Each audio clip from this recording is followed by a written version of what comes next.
কয় কেজিতে নিলেন আপনি? আচ্ছা এই কোন দেশের কথা আপনি মিটার দিয়ে মাফি আনলাম আবার আপনি মাফি দেন তো 12 কেজি জিনিসটা দেন তারপর কত কিছু আপনি কয় কেজি মাপ নিছে? আমি 12 কেজি মাফি আনছি, তারপরে দলন দিছি, তারপরে এটা পছন্দ হয়। ধলন দিবেন কারণ জরিমানা করলাম। হ্যাঁ দলন জরিমানা করলাম। আপনাকে 3000 টাকা জরিমানা করছি। উনি একজন কৃষক, আপনি ধলন দিছে তারপর আপনি তারপরে আমি বারবার পরিবর্তন করতেছেন। আমি এখানে তো ধরছি 1 কেজি তো ধলন যাবে না, 1 কেজি দলন 40 কেজিতে 40 কেজিতে হবে। ওনাকে জরিমানা করছি।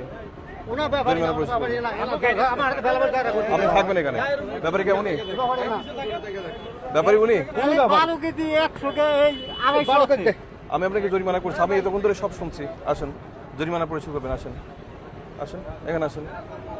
আপনার আড়ত কোথায়? আপনার আড়তের নাম কি? আসেন, আসেন, আপনি আসবেন। নাহলে আপনাদের কার্ডনের বিধান আছে। আসেন।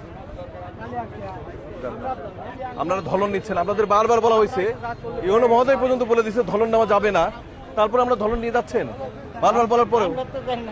না, অনেকভাবে বলা হয়েছে, আমাকেও বলা হয়েছে, আপনাদের মাইকে সবাইকে বলে দেওয়া হয়েছে। আমরা প্রচার করে যাচ্ছি 1 বছর ধরে, আপনাদের হাট মালিকদের নিয়ে বলছে। আপনার ইয়েটা আরোটা কোথায়?